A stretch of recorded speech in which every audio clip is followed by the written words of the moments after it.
Adventure riding in Thailand is something else.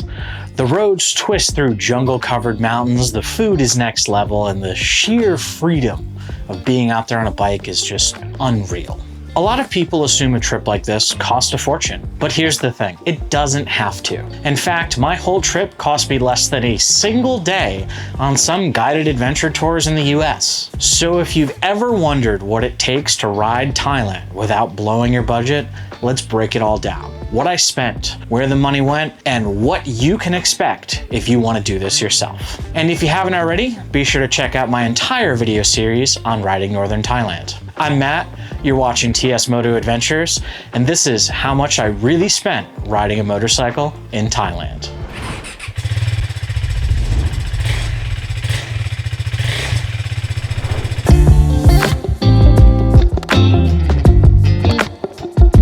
Flights are by far the biggest expense for a trip like this.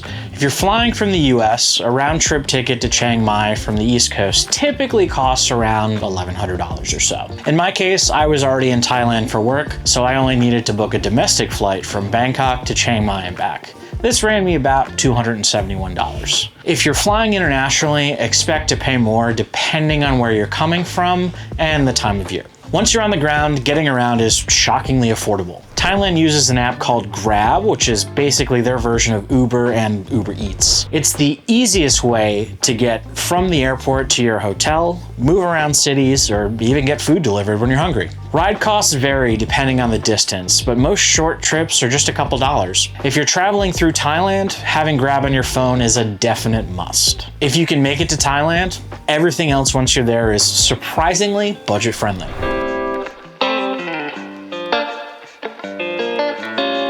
Figuring out how to rent a bike in Thailand took some research. I explored a few options before locking in my final choice though. My first pick was HiVolt Moto Tours. They specialize in off-road and enduro riding, taking riders deep into Thailand's mountains on custom adventures. They build trips around the kind of riding you want to do, from fast-paced dirt trails to technical jungle routes. That sounded perfect, but they were fully booked the dates I was there. So that left me with two other choices. Big Bike Tours, a fully planned no-hassle option where they handle literally everything. They picked me up from the airport, took me to my hotel, and we finished all the paperwork the night before my ride. The rental included pre-planned routes, activities, a GPS, and all my lodging while I was out there on the road. This ran me $773.65, but everything was dialed in.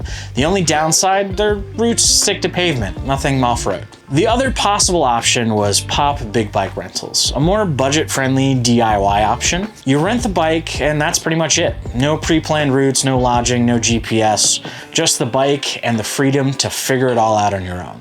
If I had more time, I would have held out for HiVolt. If I wanted to save some money and spend a little bit more time planning out my trip, Pop would have been the move. But for this trip, Big Bike Tours made the most sense. Everything was set up and I didn't have to worry about logistics. I just got to ride.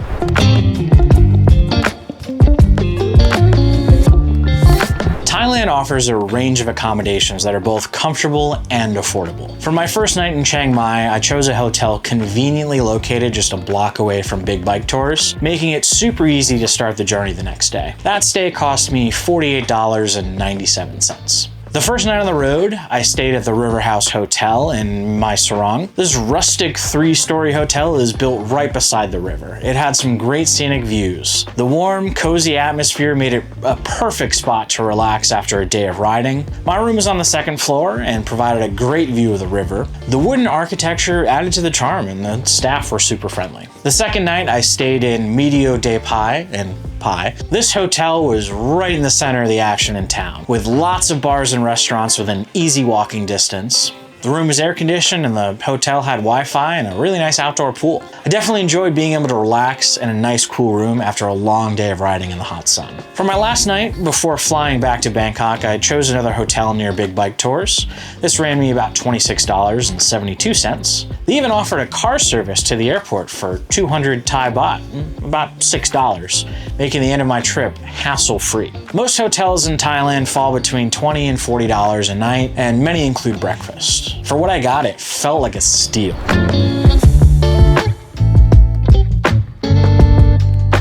I I went into this trip with high expectations for the food. Even then, I was still blown away. Every single meal was fresh, full of flavor, and unbelievably cheap. The first night in Chiang Mai, I was so tired from a long day of traveling that I didn't even bother getting dinner. I just went right to bed. But the next night on the road, I found a spot serving this pork noodle soup dish, and it was just incredible. Spicy, packed with fresh ingredients, and exactly what I needed after a long travel day. The next night, I had chicken fried rice cooked fresh on the porch of a tattoo shop. Cost me about $1.50, and it was honestly one of the best meals of the trip. Normally when I'm adventure riding, I don't stop much for meals, but in Thailand, there were so many local food options along the route that it's easy to grab something quick and just keep going. Street food, family-run restaurants, and market stalls were everywhere. No matter where I was riding, I never had to go far to find a solid meal. And for quick snacks, Thailand has 7-Elevens everywhere. You can walk in and find snacks, fresh fruit,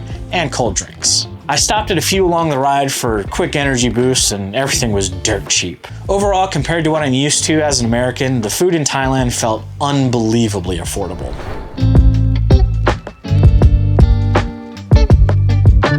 Fuel was surprisingly easy to find throughout my entire trip. There were pre-planned gas stops on the GPS route provided by Big Bike Tours, but there were also plenty of gas stations along the route. I never stressed about needing to fuel up. A full tank costs around $8 to $10, pretty close to US prices for the bike I was riding. This was actually my second largest expense after travel, but even still, it was super affordable considering you only needed a few gallons a day for a trip like this. If you budget what you'd normally spend at home, you'll be more than fine.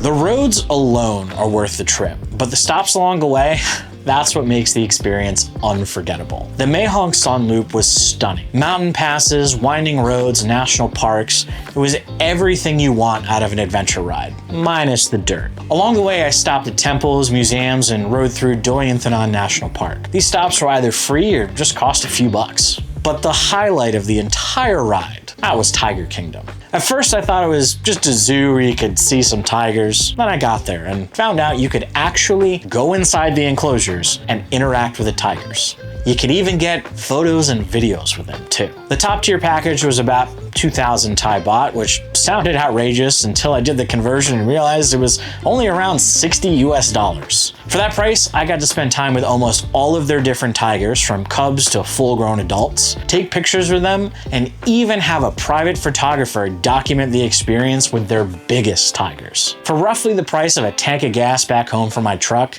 it was easily one of the coolest experiences of my life.